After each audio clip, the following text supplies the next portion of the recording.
La trayectoria intraorgánica.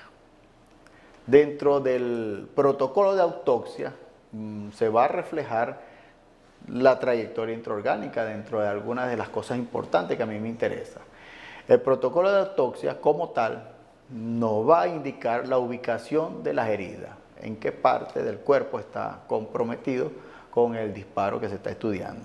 En segundo lugar, la trayectoria como tal, por dónde entró y por dónde salió, qué órganos tuviesen comprometido en cada uno del paso de ese proyectil o de los diferentes proyectiles que se estén estudiando.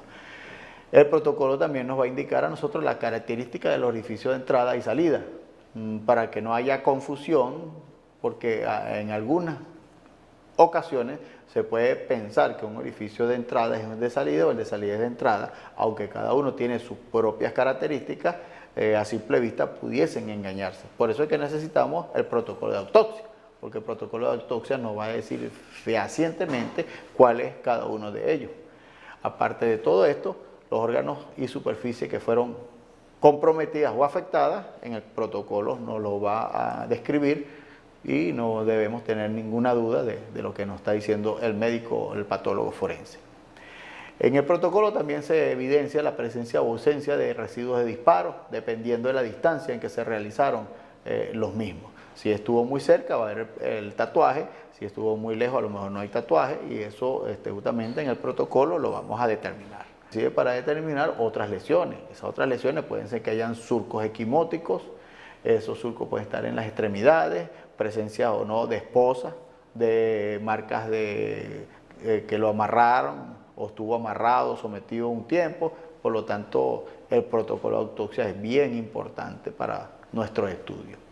En el protocolo de autopsia nos puede determinar, tomando en cuenta los ejes del cuerpo humano, lo siguiente. Vemos en la gráfica, el eje vertical pasa por acá, va desde el centro de la cabeza hacia abajo, y lo vamos a llamar eje vertical, nos va a dividir el cuerpo en dos partes.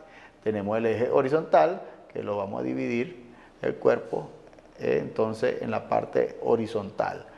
Esta parte de aquí se va a llamar la parte izquierda, es la izquierda del que estamos haciendo el análisis, no es la parte izquierda del médico, y la parte derecha.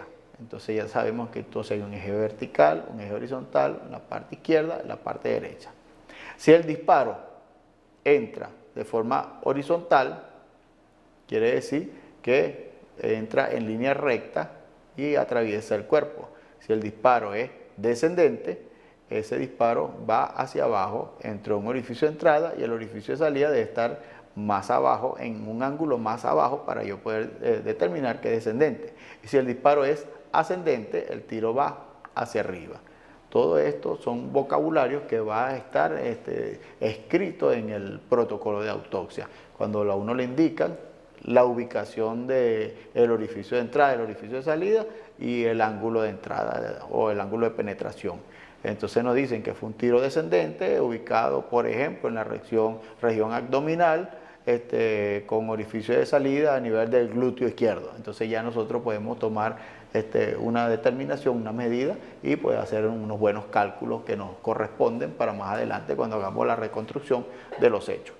Hay que tener en cuenta que la importancia que tiene la topografía donde ocurrió el hecho, porque si nosotros conseguimos en la morgue uno de los cadáveres con un disparo que va hacia arriba, o sea, ascendente, pero no tenemos en cuenta que pudo haber sido así como la escalera que nos está mostrando aquí la gráfica, él pudo haber disparado de forma ascendente, y eso hace que yo pueda pensar muchas cosas, a menos que yo esté bien ubicado y que tenga la información requerida en que fue a dos niveles, fue a dos alturas diferentes, no fue a la misma altura, porque si tiene un disparo ascendente en el cuerpo, yo pudiese pensar que el tirador entonces estaba en el suelo agachado o acostado, pero en este caso el tirador estaba en la planta baja y la víctima está en la planta alta. Todos estos factores son importantes determinarlos, porque cuando haga mi reconstrucción de los hechos van a influenciar mucho en las decisiones y en los hechos que yo estoy investigando.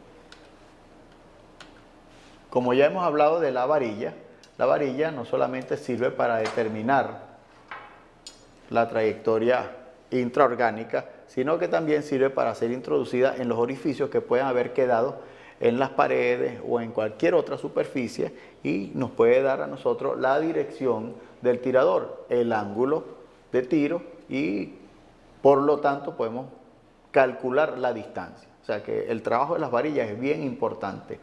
Estas varillas se utilizan también con el láser adosado para nosotros hacer el estudio primario con los láseres y después lanzar las líneas de tendido de líneas que nos va a dar a nosotros la trayectoria como tal. Importantísimo entonces el uso de las varillas.